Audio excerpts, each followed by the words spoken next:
ভুৰাগাঁও, বালিডুঙা, টেঙাগুৰি, লাহৰীঘাট এই ঠাইসমূহৰ নাম আপোনালোকে বাৰু শুনিছেনে? আমাৰ ৰাজ্য অসমৰে মৰিগাঁও জিলাৰ অন্তৰ্গত হয় এই ঠাইসমূহ। মৰিগাঁও জিলাৰ অন্তৰ্গত ব্ৰহ্মপুত্ৰৰ পাৰত আছে এখন ঠাই, নাম হৈছে ভুৰাগাঁও। আৰু এই ভুৰাগাঁৱৰ পৰাই দুটা ৰাস্তাৰে নগাঁওলৈকে যাব পৰা যায়।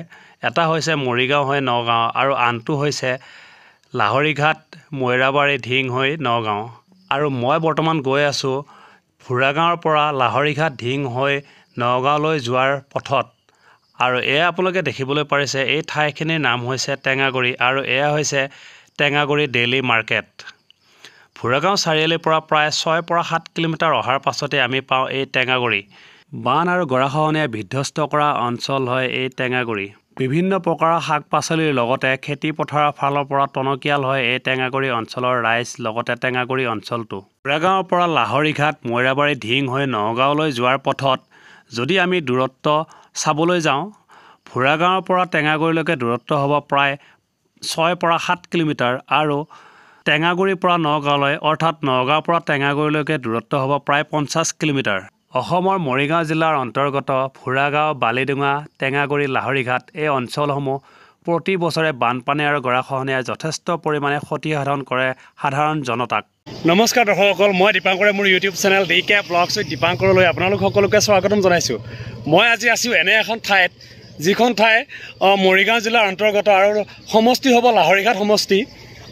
এই ৰাস্তাটো আপোনালোকে দেখিছে, এই ৰাস্তাটো হৈছে নগাঁৱৰ পৰা ভুৰাগাঁৱলৈ যোৱা। আৰু এই নগাঁৱৰ পৰা ভুৰাগাঁৱলৈ যেতিয়া যোৱা হয়, ঠিক টেঙাগুৰি বজাৰ পোৱাৰ সময়ত এখন দলং পোৱা যায়। আৰু দলংখন ইমানেই জনপ্ৰিয় দলং, আপোনালোকে এবাৰ চাওক, ক'বলৈ লাজ লাগে। আজিৰ যুগত এনেকুৱা এখন দলঙৰ ওপৰেদি জনসাধাৰণ অহা যোৱা কৰি আছে। আহকচোন এবাৰ দলংখনৰ ওচৰলৈকে গৈ আমি চাওঁ দলংখন কেনেধৰণে বনাইছে।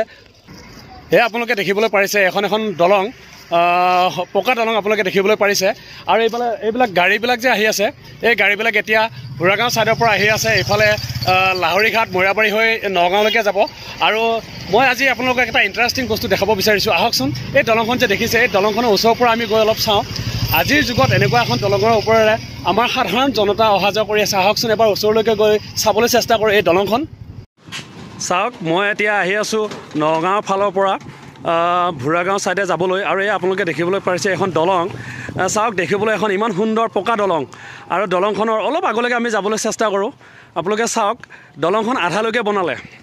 আধালৈকে বনোৱাৰ পাছত এইখিনিৰ পৰা আৰু বনাবলৈ হয়তো চৰকাৰৰ টকা পইচাৰ অভাৱ হ'ল, আৰু অভাৱ হোৱাৰ ফলত আপোনালোকে দেখিবলৈ পাৰিছে এইখিনিৰ পৰা কাঠৰ দলং।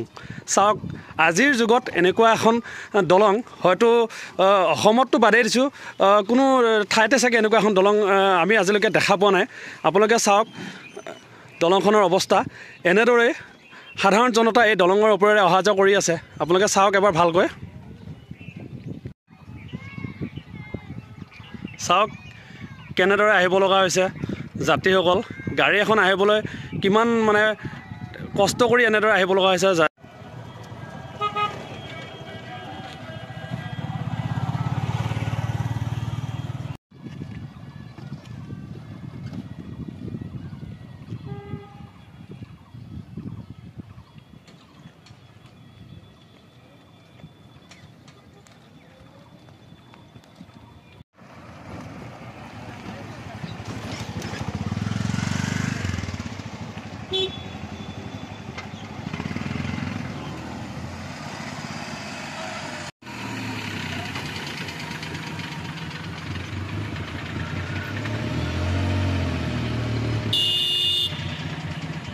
মই কোনো সাংবাদিক নহয় বা মই কোনো বাতৰি সংগ্ৰহৰ কাৰণেও অহা নাই।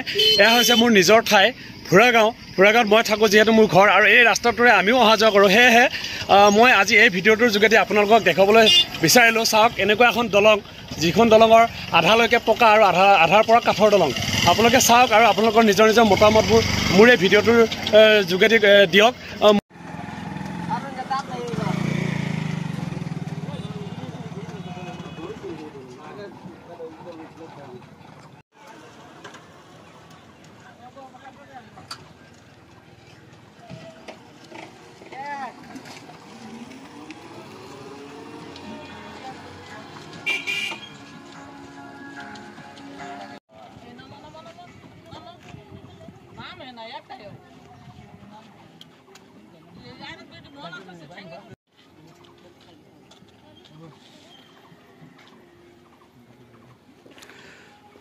দাদা এই দলংখন বনোৱা কিমান দিন হ'ল প্ৰায় 2 মাহৰ ওপৰত এই দলংখন বনোৱা হয় এইখন পকা দলংখন বনোৱা কিমান দিন হ'ল 3-4 বছৰ হ'বগে 3-4 বছৰ হৈ গ'ল আধালৈকে বনালে আৰু ঠিক আছে বাৰু হ'ব দিয়ক আজি এই ভিডিঅ'টোৰ যোগেদি মই মোৰ অঞ্চলৰ এই দলংখন দেখুৱাবলৈ চেষ্টা কৰিলোঁ আপোনালোকেও চাওক অসমৰ ৰাইজে এবাৰ ভালকৈ চাওক আৰু চৰকাৰ আহে আৰু যায় প্ৰতিখন চৰকাৰে নতুন নতুন প্ৰতিশ্ৰুতি দি গুচি যায় কিন্তু আমাৰ এই লাহৰীঘাট সমষ্টিটো এনেকুৱা এটা মানে দুৰৱস্থাত আছে ইয়াৰো এজন বিধায়ক আছে বিধায়কো এই ৰাস্তাটোৱে অহা যোৱা কৰে কিন্তু আপোনালোকে জানি আচৰিত হ'ব চাওক এনেকুৱা এখন দলং যিখন দলং আধালৈকে আছে পকা আৰু আধাৰ পৰা কাঠৰ দলং কিমান এটা যন্ত্ৰণা কাঠৰ মানে যাত্ৰা কৰিব লগা হয় এই সাধাৰণ জনতাই আৰু আজি এই ভিডিঅ'টোৰ যোগেদি মই আপোনালোকক এই দলংখনৰ অংশ কিছু দেখুৱাবলৈ বিচাৰিলোঁ আপোনালোকে ভিডিঅ'টো চাই কেনে পালে মোক প্লিজ জনাব আৰু আপোনালোকৰ মতামতসমূহ জনাব